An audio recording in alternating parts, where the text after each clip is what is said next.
This episode is brought to you by Welch's Fruit Snacks. Back to school season can be tough on parents, but choosing a snack you and your kids can both get behind doesn't have to be. Stock up on Welch's Fruit Snacks, made with whole fruit and now made with no artificial dyes.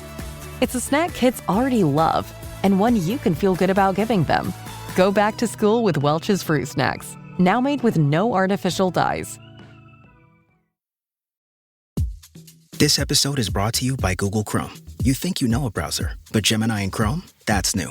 It can help you with practically anything on the web, like restoring a vintage motorcycle from a 50-page restoration blog, or finally break down that long article you've had open for weeks. Gemini and Chrome is here for it. Ready to make anything online make sense? There's no place like Chrome. Check responses, setup required, compatibility and availability varies, 18+. Salut à toutes, salut à tous. C'est pas tous les jours qu'on a un chrono aussi décisif lors de la dernière étape, une course aussi indécise. Mais c'est aujourd'hui que tout va se décider sur un tout petit chrono de 12 km 500 pour cette dernière étape du Tour de Pologne. Les 2 premiers kilomètres sont à 5,7% de moyenne, donc en montée. Et les 10 autres sont sur le plat, voire en descente. C'est là que ça va se jouer. Sur un chrono aussi court, on ne peut pas prendre beaucoup de temps, mais ça tombe bien, il n'y a pas de grands écarts entre tous les coureurs. Pour l'instant, c'est Christian Scaroni, le leader, mais Christian Scaroni, c'est une bille au contre-la-montre. Christian Scaroni, on va regarder ses résultats de la saison sur des chronos.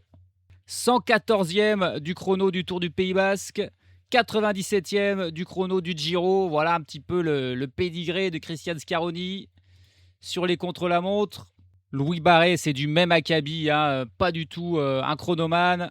Bart Lehman, le 3e du classement général, qui est à 5 secondes de Christian Scaroni, c'est pas mieux. 145e il a fait sur le chrono du Giro, Bart Lehman, et 45e sur celui du Tour de Suisse. Bref, c'est pas des lumières sur cet exercice.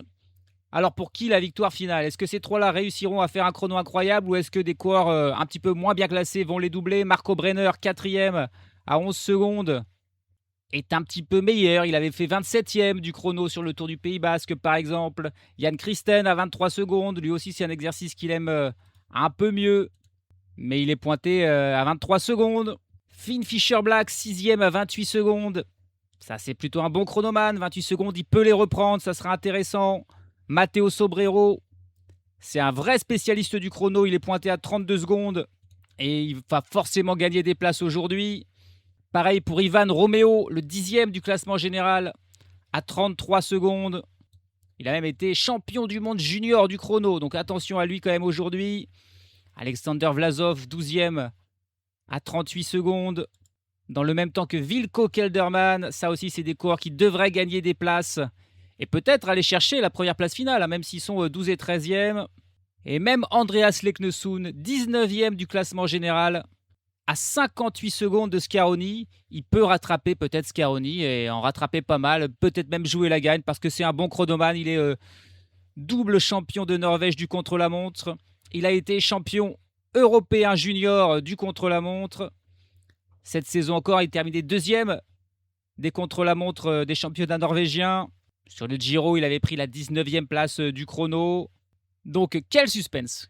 Quel suspense aujourd'hui pour cette dernière étape du Tour de Pologne. Et puis, il y a aussi la victoire d'étape. C'est pas sûr que ce soit un de ces coureurs qui remportera la victoire d'étape. On a des vrais spécialistes du chrono qui ne pourront pas revenir au classement général, mais qui voudront la victoire. Ethan Hayter, Rémi Cavagna, Samuel Watson, il est plutôt bon sur les prologues, mais comme c'est court, ça peut lui aller. Alex Segart, Magnus Sheffield, qui est loin au classement général. Et puis, bien sûr, Stefan Kung, le grand spécialiste suisse. Voilà, ceux qui se battront aussi pour la victoire d'étape, plus ceux qui se battront pour le classement général, la victoire, mais aussi le podium. Tout va changer aujourd'hui après ce petit chrono de 12 km. Ça promet pour ce final de Tour de Pologne. Chute de Bellocchi juste devant Armstrong qui est parti dans le terrain. Et attaque de Pierre Rolland. Voilà ce que nous disons depuis le début de ce Tour de France. Une chute terrible. Christopher Froome à pied. Mais quelle image du Tour. On n'a jamais vu ça. 100% cyclisme, le podcast du vélo en direct. Ça va Marion? Désolé. Le premier partant, c'est le dernier du classement général, c'est le sprinter de l'Alpecin Première Tech, Gerben Tjersen. Après lui, on aura d'autres sprinters type Jasper De Beust, Samuel Sford, on aura Dries de Bont, que l'on aura beaucoup vu, mais qui finalement ne remportera pas le maillot de meilleur grimpeur. On attendra peut-être Michael Zaliard, qui partira en 12e position, un spécialiste lui aussi plutôt du prologue. Mais sur une distance de 12 km, il peut peut-être faire une bonne performance pour avoir un premier temps de référence. Ryan Mullen, bon rouleur, partira en 27e position. Et puis Ethan Hayter en 32e position. Normalement, c'est lui qui devrait faire le meilleur temps dans ses premiers partants. On a encore 129 coureurs en course. Et bien sûr, il faudra attendre la fin pour voir tous les coureurs du classement général s'élancer. Et se batailler à coups de secondes, ça va se jouer à rien aujourd'hui. Après 5 arrivées, le meilleur temps est pour Sam Welsford en 14 minutes et 51 secondes. Donc voilà, et c'est en gros 15 minutes. Probablement le vainqueur fera peut-être 14 minutes et quelques. On ne peut pas reprendre une minute comme ça facilement. Mais probablement qu'il va être battu par Michael Ziliard, là, qui a passé avec 2 secondes d'avance sur Sam Welsford au point intermédiaire. Il y a un seul point intermédiaire au kilomètre 6. Mais il a quand même fait un sacré temps. Sam Welsford, il a couru en 50,4 km/h de moyenne. Pour l'instant, le deuxième, Dries de Bondt, a couru en 46,7 km/h de moyenne. Donc en gros, Sam Welsford est le seul à l'avoir fait à fond, à se tester. 12 km, c'est une bonne distance pour les sprinteurs parfois pour faire des bons chronos. S'ils sont motivés, il était motivé, Sam Welsford. Ça sera bien sûr pas suffisant probablement pour gagner. Mais ça nous donne en tout cas un ordre d'idée du temps des meilleurs et du coup du temps qui sera possible ou non de gagner entre les leaders du classement général. Elle est bizarre cette arrivée de Michael Ziliard qui a rattrapé le coureur de la Jayco-Lula, Luka Mesgeg, qui était devant lui. Et là, dans ces 200 derniers mètres, Luka Mesgeg qui redouble Michael Ziliard. Ils vont finir ensemble. Très étonnant ce finish. Et du coup, on a le temps de Luka Mesgeg là, qui fait le 4e temps final. Mais on n'a pas le temps de Michael Ziliard. Mais au vu de ce final où finalement il a été doublé par le coureur qu'il avait lui-même doublé auparavant, pas sûr qu'il ait finalement battu le temps de Sam Welsford. C'est bien ça, Michael Ziliard il termine 12 secondes au final derrière Sam Welsford et il a fini sur les rotules. Michael Ziliard, voilà, c'est un spécialiste du prologue, on l'a dit. Et du coup, là c'était un petit peu trop long et il n'a pas su finir. Là par contre on a un coureur qui va faire un super temps, c'est le luxembourgeois Arthur Kleukers. C'est un autre coureur de la Tudor. Et lui il va battre le temps de Sam Welsford là. Il passe avec 16 secondes, même 17 secondes d'avance sur l'Australien. Le très bon temps d'Arthur Kleukers en 14 minutes et 35 secondes. On va voir jusqu'à quand tiendra ce temps, peut-être au moins jusqu'au départ et à l'arrivée ensuite d'Ethan Hayter. Il était passé avec 6 secondes de retard sur Arthur Kleukers au premier point intermédiaire, Ethan Hayter, et il n'aura pas rattrapé son temps. Il va terminer juste derrière, 4 secondes derrière pour Ethan Hayter. Le temps qui va tenir, on a eu Artem Schmidt qui aussi a fait un bon temps, l'Américain, a terminé à 5 secondes derrière Arthur Kleukers. Mais pour l'instant, donc, le Luxembourgeois qui fait mieux que le Britannique Ethan Hayter et qui va garder pour l'instant ce titre de leader provisoire. On a d'autres coureurs intéressants là qui sont en piste avec Mikkelbjerg pour la Team Emirates, avec Sjordbaks pour la Pinarello Q35. Sjordbaks, il avait fait 4e du chrono sur le Giro. C'était un petit peu la surprise générale. On va voir s'il va être capable de rééditer cette performance aujourd'hui. Et pour l'instant, il tient bon ce temps d'Arthur Kleukers. Sjordbaks qui passe la ligne avec 5 secondes de retard sur Kleukers. Mikkelbjerg a terminé avec 9 secondes de retard. Là, on a Rémi Cavagna qui va à son tour en terminer. Et lui aussi va être derrière Kleukers. C'est assez largement. Il avait 12 secondes de retard au point intermédiaire 1. Et là, il va le finir avec 10 secondes. 10 secondes de retard pour Rémi Cavagna. C'est seulement le 6e temps. Aujourd'hui, c'est une petite déception pour Cavagna qui faisait des bons chronos depuis le début de l'année. Mais là, c'était peut-être un petit peu trop court pour lui. On a Alex Segard qui s'était lancé. Lui aussi, c'est un bon chronomane. Et pour l'instant, il est aussi derrière au point intermédiaire 1. Pointé déjà à 7 secondes derrière. Là, c'est vraiment Kleukers qui, pour l'instant, crée la sensation. Il reste encore quelques gros rouleurs comme Sheffield, comme Stefan Kung, évidemment. Mais il pourrait tenir un bon moment. On a Samuel Watson aussi là qui passe la ligne du point intermédiaire avec 11 secondes de retard sur Arthur Kleukers. Et voilà, par contre là, attention, on a Callum Thornley. Callum Thornley pour la Red Bull Boransgro qui avait fait 2 secondes seulement de retard sur Kleukers au point intermédiaire et qui va peut-être battre le temps d'Arthur Kleukers. Voilà, j'allais dire que le temps du Luxembourgeois, il pouvait tenir très longtemps. Et il va peut-être être battu immédiatement. Il a encore 200 mètres, 15 secondes pour faire ses 200 derniers mètres pour Callum Thornley. Le Britannique, oui, il va faire 5 secondes de mieux 5 secondes de mieux pour Callum Thornley, 14 minutes et 29 secondes.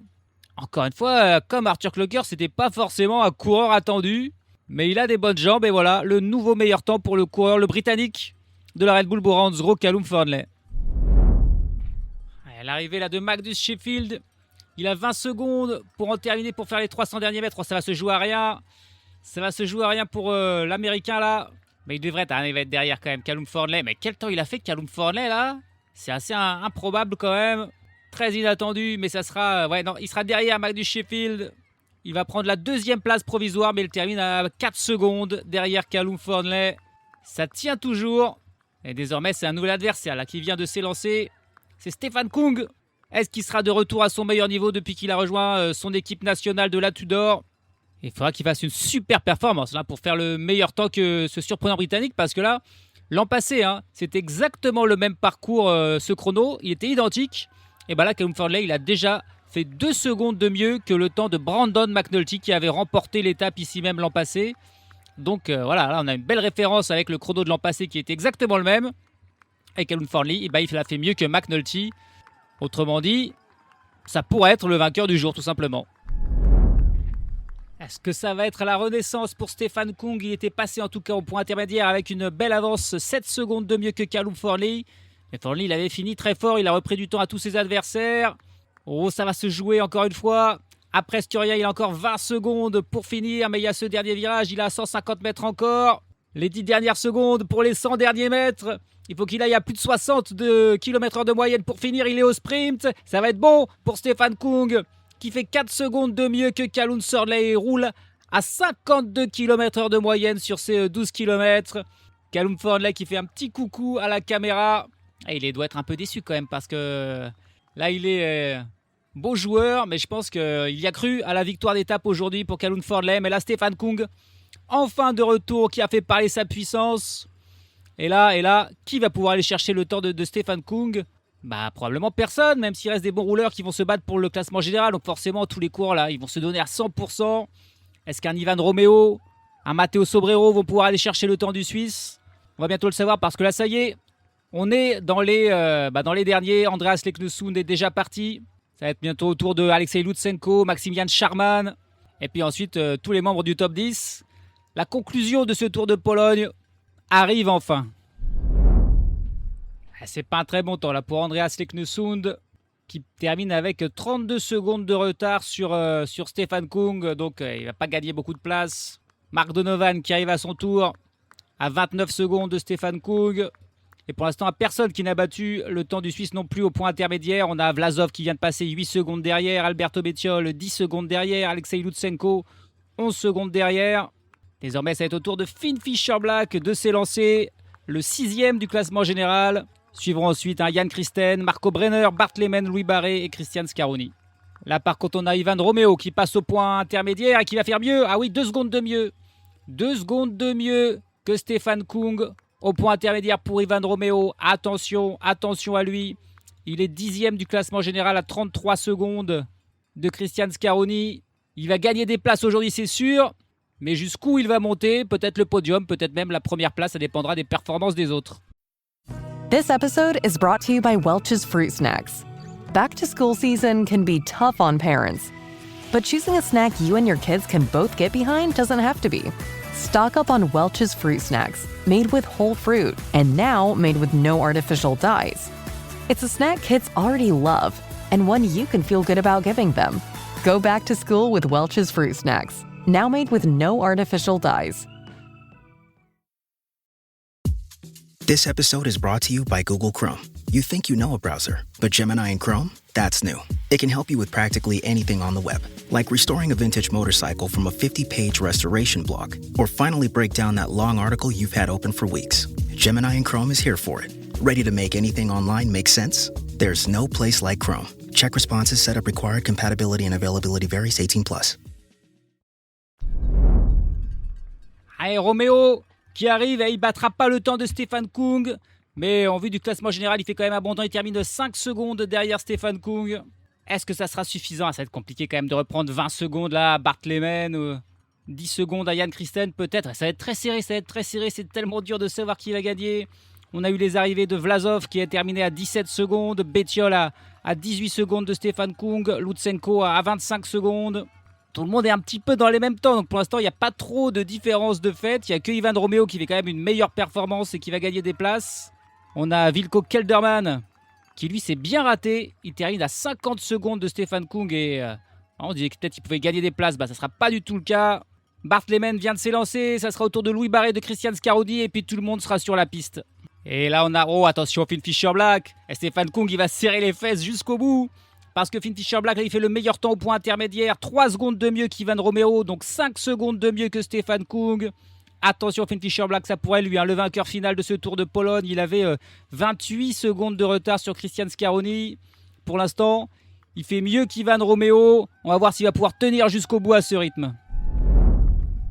Est-ce qu'il va en plus être capable d'aller chercher la victoire d'étape? La Finn Fisher Black, il fait une super performance. Non, 300 mètres, encore 15 secondes à faire. Non, il sera derrière Stefan Kung. Il s'est un petit peu lui aussi affaissé dans le final. C'est bon pour Stefan Kung. Il finit au sprint. Ouais, c'est quand même pas si loin. Hein. 4 secondes. Voilà, 4 secondes derrière Stefan Kung. Mais là, c'est le gros temps. Attention à Marco Brenner qui est passé avec seulement 7 secondes de retard sur Finn Fisher Black au point intermédiaire. Entre Marco Brenner et Finn Fisher Black, il y avait 17 secondes d'écart. Donc voilà, si Marco Brenner fait un bon final, peut-être que déjà il terminera devant Finn Fisher Black. En tout cas, tout le monde est parti. Louis Barré est parti, Christian Scaroni est parti. On n'a pas encore les temps de Bart Lehman, Louis Barré et Scaroni au point intermédiaire. Mais pour l'instant, on sent un duel entre Marco Brenner, peut-être, et Finn Fisher Black pour la victoire finale. On a Matteo Sobrero qui a fait seulement le 10e temps final à 17 secondes de Stefan Kung, donc ce ne sera pas pour lui. Jan Christen est aussi pas mal. Mais il est déjà à 8 secondes de retard sur Fisher Black au point intermédiaire, alors qu'il n'avait que 5 secondes d'avance au classement général. Donc vraiment là, peut-être, ça se joue entre Brenner et Finn Fisher Black pour la victoire finale. Mais on va voir ce que sont capables de faire quand même Bart Lehman, notamment Bart Lehman et Louis Barré, un petit peu moins Christian Scaroni. Allez, on va suivre aussi quand même là l'arrivée de Jan Christen. Il faut qu'il termine avec seulement 5 secondes de retard sur Finn Fisher Black pour espérer le doublé. Mais non, il fera beaucoup plus. La victoire finale ne sera pas pour Jan Christen, puisqu'il termine à 22 secondes quand même de Stefan Kung, et donc à 17 secondes en gros de Finn Fisher Black. La Team Emirates qui ne remportera pas ce Tour de Pologne comme l'an dernier, mais le suspense est toujours total quand même pour la victoire. L'arrivée de Marco Brenner qui avait donc 17 secondes d'avance sur Finn Fisher Black au classement général. Il faut qu'il termine avec seulement 22 secondes de retard sur Kung. Ouais, ça va être bon pour Marco Brenner, 12 secondes seulement. 12 secondes de retard sur Stefan Kung et donc seulement 7 secondes de retard sur Finn Fisher Black. Il a donc 10 secondes d'avance là pour l'instant sur Finn Fisher Black. Il est devant. Et là, ça sent bon. Bart Lehman, il est passé au premier point intermédiaire avec déjà 21 secondes de retard sur Stefan Kung. Oh, ça sent bon pour Marco Brenner. Il avait seulement 11 secondes de retard sur Scaroni, 6 sur Bart Lehman, 8 sur Louis Barré. Ça m'étonnerait qu'un de ces 3 coureurs perde moins de 10 secondes sur Marco Brenner, qui pourrait vraiment créer la surprise et rapporter la victoire finale sur ce Tour de Pologne. 36 secondes de retard pour Bart Lehman à l'arrivée sur Stefan Kung. 37 même, il terminera donc derrière Marco Brenner au classement général. Pour la victoire d'étape, c'est fait, c'est pas Louis Barré ou Christian Scaroni, même avec toute la motivation du monde, qui battront le temps de Stefan Kung, qui va remporter cette étape. Et pour le classement général, ça sent vraiment très très bon pour Marco Brenner. Là, c'est au tour de Louis Barré, ça y est d'arriver. Louis Barré, il avait 8 secondes d'avance sur Marco Brenner au classement général. Donc il faudrait qu'il termine à moins de 20 secondes de Stefan Kung. Et ça ne sera pas possible puisqu'il est déjà à plus 10. Il reste encore 300 mètres. Il va finir bien loin Louis Barré. C'est Marco Brenner. C'est Marco Brenner qui va remporter ce Tour de Pologne. Incroyable. Christian Scaroni au point intermédiaire 1. Il était déjà à 24 secondes du meilleur temps de Stefan Kung. Donc on peut déjà évidemment l'oublier. Après on se bat aussi pour être le mieux placé au top 10. Donc il va tout donner jusqu'au bout. Mais là, ouais, Louis Barré, Bart Lehman, on le savait, c'est pas des spécialistes du chrono. Lui aussi, Louis Barré, il fait à peu près le même temps que Bart Lehman, 1 seconde de plus, même 38 secondes de retard sur Stefan Kung. On n'a plus qu'à attendre l'arrivée de Christian Scaroni et ça sera officiel aussi bien pour la victoire d'étape aujourd'hui pour Stefan Kung. Mais surtout, et de manière très très inattendue, c'était pas un coureur, je pense, que j'avais cité lors de la première étape comme un des potentiels favoris à la victoire finale. Marco Brenner, l'Allemand de la Tudor, qui devrait remporter ce Tour de Pologne. Et voilà l'arrivée de Cristian Scaroni, qui a probablement fait le meilleur chrono de sa carrière, mais il termine quand même 49e du jour, à 47 secondes de Stefan Kung. On voit l'image de Stefan Kung qui, c'est beau, l'émotion de Stefan Kung, qui est passé par des moments difficiles. Elle est belle, cette image de Stefan Kung là qui craque un petit peu, mais il a de nouveau sa belle victoire au niveau World Tour sur ce Tour de Pologne, dans sa nouvelle équipe de la Tudor. Une très belle joie de la part de Stefan Kung. Et puis pour la Tudor, c'est incroyable parce que Stefan Kung remporte l'étape, mais donc Marco Brenner va remporter le classement général pour 9 secondes d'avance si mes calculs sont exacts sur Finn Fisher Black.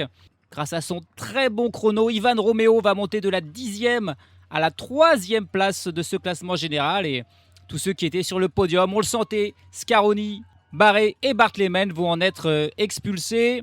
Allez, on fait tous les calculs là et on va voir ce classement final. Stefan Kung, il n'avait plus gagné depuis 1 an et demi, depuis sa victoire sur le chrono des nations en octobre 2024. Au niveau World Tour, il n'avait plus gagné depuis septembre 2024 et une victoire d'étape sur la Vuelta.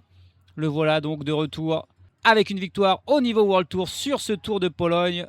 Très belle victoire pour le Suisse, sa 31e en carrière, bien sûr, la plupart sur des chronos pour l'ancien champion d'Europe de la discipline. Il devance aujourd'hui Finn Fisher Black de 4 secondes. Callum Fordley, la grosse surprise, autre coureur de la Red Bull Boranzro comme Fisher Black, lui aussi à 4 secondes. Ivan Romeo 4e à 5 secondes.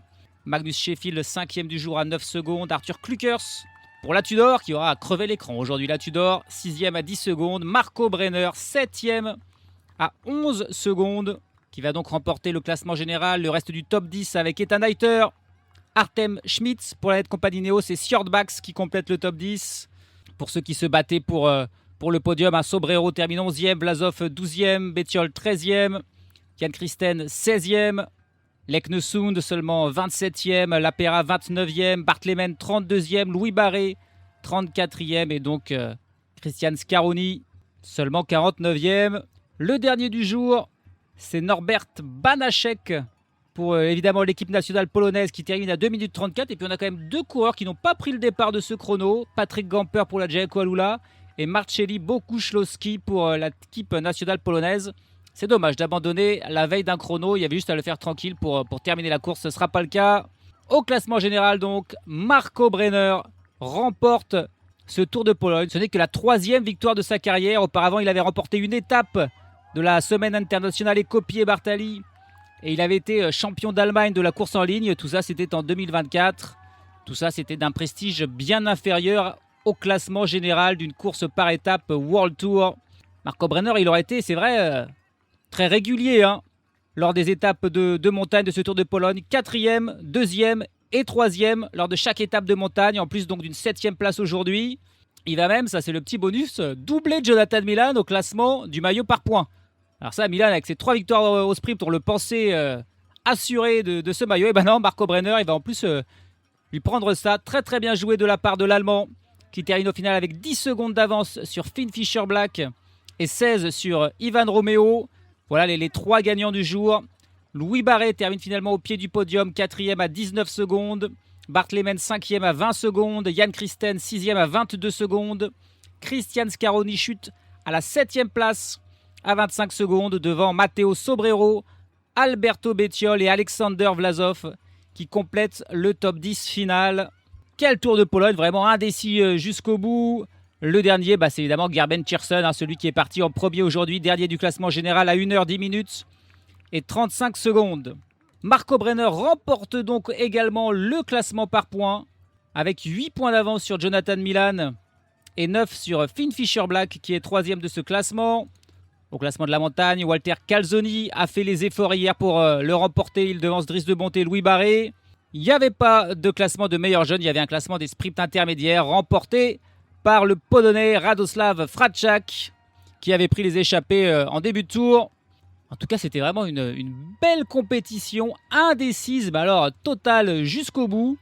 Et avec un vainqueur, surprise, on peut le dire. Joao Almeida était le favori, mais il a dû abandonner à cause d'une chute. Et derrière, il n'y avait absolument personne qui se détachait du lot. Marco Brenner en a profité pour s'imposer et offrir ce très très beau succès à la Tudor qui remporte pour la première fois de son histoire, il me semble, une course par étape au niveau World Tour grâce à donc ce Marco Brenner. Prochain rendez-vous pour le peloton international au niveau World Tour, ça sera l'ADAC Cycling Classic, la course allemande, la classique d'un jour, et puis ensuite ça sera bien sûr le René Witt Tour, le tour du Benelux, et puis ensuite la Vuelta. J'espère que vous avez apprécié ce Tour de Pologne, j'espère que vous appréciez 100% cyclisme. Si c'est le cas, n'hésitez pas à venir me soutenir. J'en ai besoin pour pouvoir continuer ce podcast l'an prochain sur tipeee.com, tipeee.com. Un petit don de quelques euros par mois m'aiderait à pouvoir continuer ce podcast et à pouvoir continuer de vous faire vivre toutes ces aventures et tout ce suspense. Et là, il y en a vu vraiment beaucoup sur ce Tour de Pologne. C'était très très cool. C'est pas la plus connue, la plus suivie des courses. Et pourtant, c'était une des plus intéressantes. Vivement la suite. Salut à tous. Salut à toutes. Hello. Look what TJ Maxx dragged in. The Devil Wears Prada 2 is now streaming on Disney Plus and Hulu. We are digital, we are downloadable, we are streamable. The fashion event of the year is certified fresh. Pull yourself together, we have work to do. Critics say it's smart and witty and the perfect sequel. That's all. Get runway ready for The Devil Wears Prada 2 on Disney Plus and Hulu. Rated PG-13.